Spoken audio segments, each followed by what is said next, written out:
Ayan, magandang araw po mga kaibigan. So ngayon po, tayo po ay magre-repat ng mga natanggap nating regalo sa aking pamilya. Actually, mga nabudol ko po yan.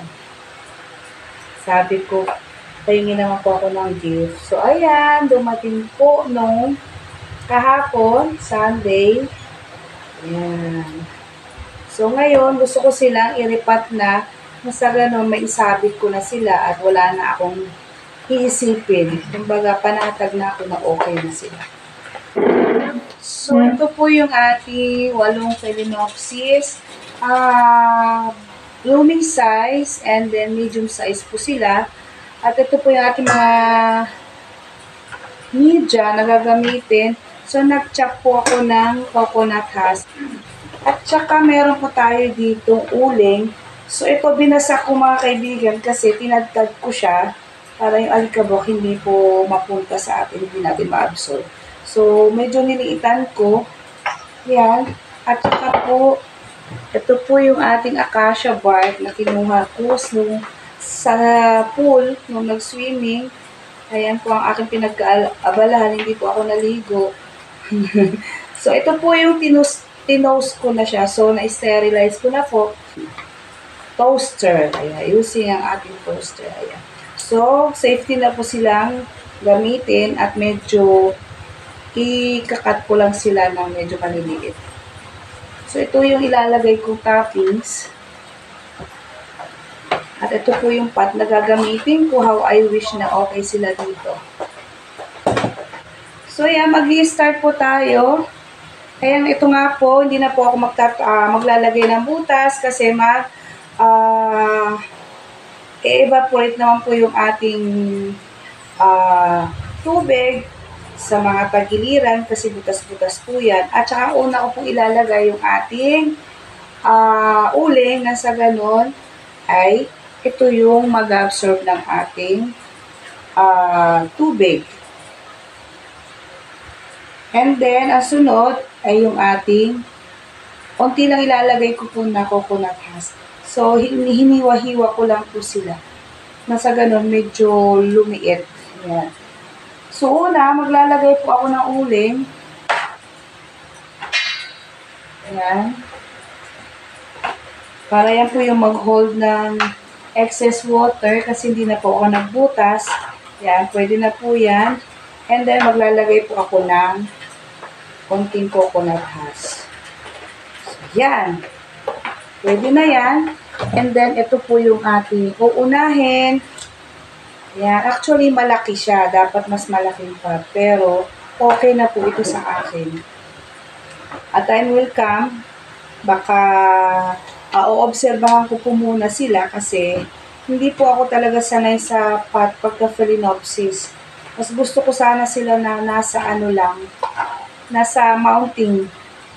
Pero kung nakahang ito at wala po itong pot, nako, saglit lang, matuyong-tuyok na. Kasi yung una kong mga Phalaenopsis, nilagay ko sila sa mounting. So, ayan. Pero, every other day ko po sila ini-sprayhan. Ito po si Prince Leopard at napakaganda po ng flower nito. As in, ang ganda-ganda. So, ayan. Tulad nga po na sinabi ko, yan, eksakto lang siya mga kaibigan. Eksakto lang yung malaking size na inuna ko yung malaki para malaman ko kung okay naman yung size niya dito sa ating nabiling pot. Ayan. Actually, nabili ko po kasi ito last month. Ayan. Sinabay ko doon sa mga pots ng ating mga anthurium. So, ilalabas ko yung crown. Hindi ko masyadong so nakaganyan lang mga kaibigan. Saka mas gusto ko kasi nakayuko siya. Yung medyo niyuyuko ko kahit sa mounting. Kasi hindi ko maiwasan minsan na magmadali, hose ang ginagamit ko. So, nalalagyan ng tubig yung sa crown niya.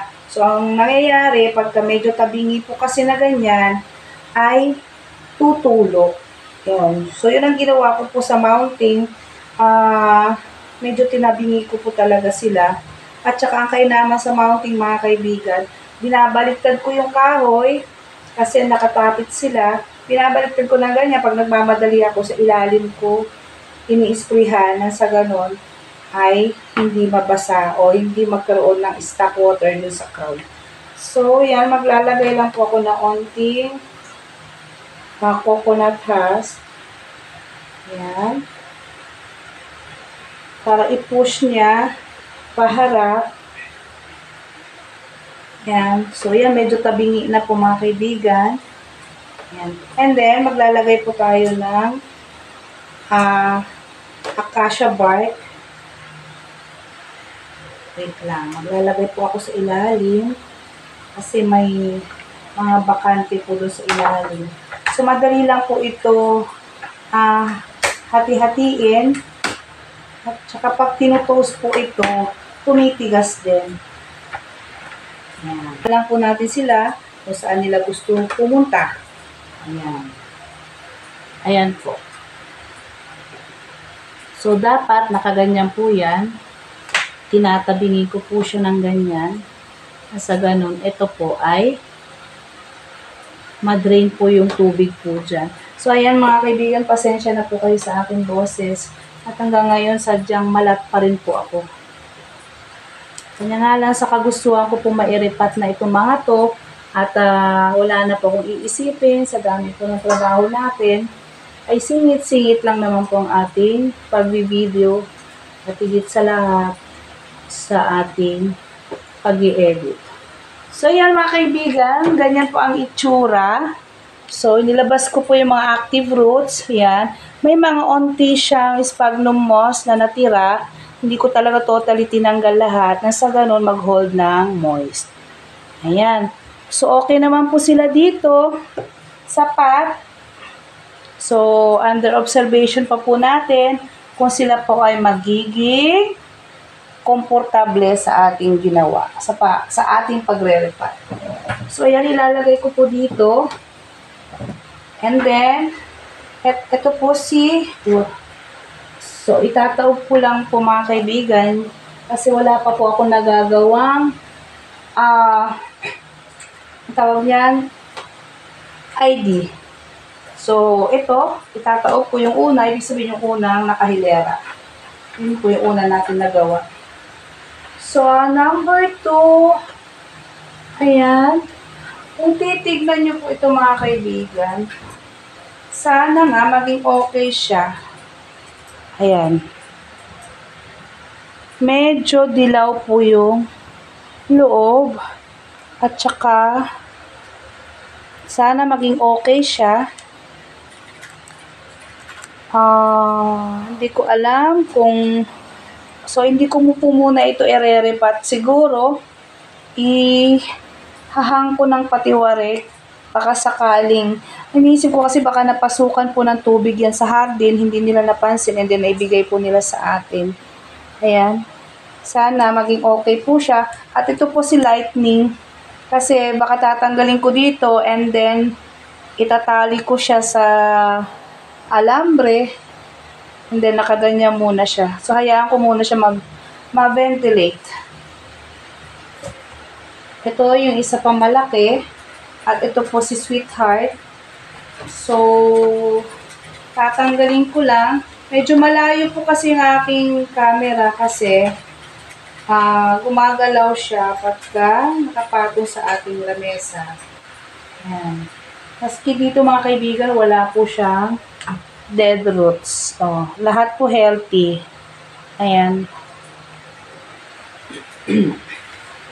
So, same procedure, uling, para po mag-absorb ng excess water. And then, itong ating coconut husk para mag-hold ng moist just in case na hindi natin siya nadiligan. So, yumuko. Yan ang gusto ko. Yung yuyuko siya para hindi maistakan ng tubig sa crown. And then, wait lang. Ayan. So, maglalagay ako, magsisingit lang po ako ng mga acacia bark. Ayan. So, make sure lang po na hindi lalabas o hindi mahuhulog yung ating Phalaenopsis. So, mga kaibigan, i-repat ko po muna lahat itong mga to. Hindi ko alam kung nakita niyo po ba yung ginagawa ko or sadya natakpan ko talaga. Ay, sorry po. Ayan. Pasensya na. So, ito yung nakuha natin, ang daming sphagnum moss. Ito, magagamit naman po yan, babanlawan, and then, i-dry. Yan. So, dalawa pa lang po yung aking nirepat, pero ang dami. Kasi ito po ay basa. So, umalsa yung ating sphagnum moss na natanggal dito sa ating, na nakuha sa ating mga nirepat na orchids. Ayan. Si Sweetheart po ito. Ayan. So, nakayuko siya ulit. So, yan ang gusto kong position nila. So, i-repat ko po lahat mga kaibigan and then i-update ko po kayo pagkatapos ko po i-repat lahat. So, ito na mga kaibigan. Tapos na po tayo sa ating pagre-repat. So, naglagay po ako ng onting sphagnum moss sa ibabaw. Manipis lang. At, ito po yung sinasabi ko sa inyo na medyo alanganin po ako na i-repat siya. Kasi kung makikita niyo po yung gitna, medyo may dilaw. So, mamaya tatanggalan ko siya ng sphagnum moss at saka ibibitin ko po siya ng paganyan. Ang sa ganun po mapanatag po ako. Sana wag siya mamatay kasi mukhang siguro napasukan po ito ng tubig nung nasa garden. Kaya kung titignan nyo po, ayan. Sana okay pa siya. So, dapat dito po yan. Sapat na ito. Kasi meron akong excess na isa. So, eksakto lang po yung pots natin. At kahit medyo maliit po yung pots natin, okay lang po yan. Ang importante, maalagaan po natin sila ng tubig at saka fertilizer. So, ayan, ako po yung nagpapasalamat sa aking mga magulang, sa aking mga kapatid, sa aking mga anak, at syempre sa aking asawa. So, yan, mga kaibigan, tapos na po ang ating pagre-repat sa ating additional 8 pieces of medium-size Phalaenopsis orchids. Ayan, thank you for watching mga kaibigan. Have a good day and God bless us all and thank you for supporting my channel. Ayan po, maraming salamat. Bye-bye!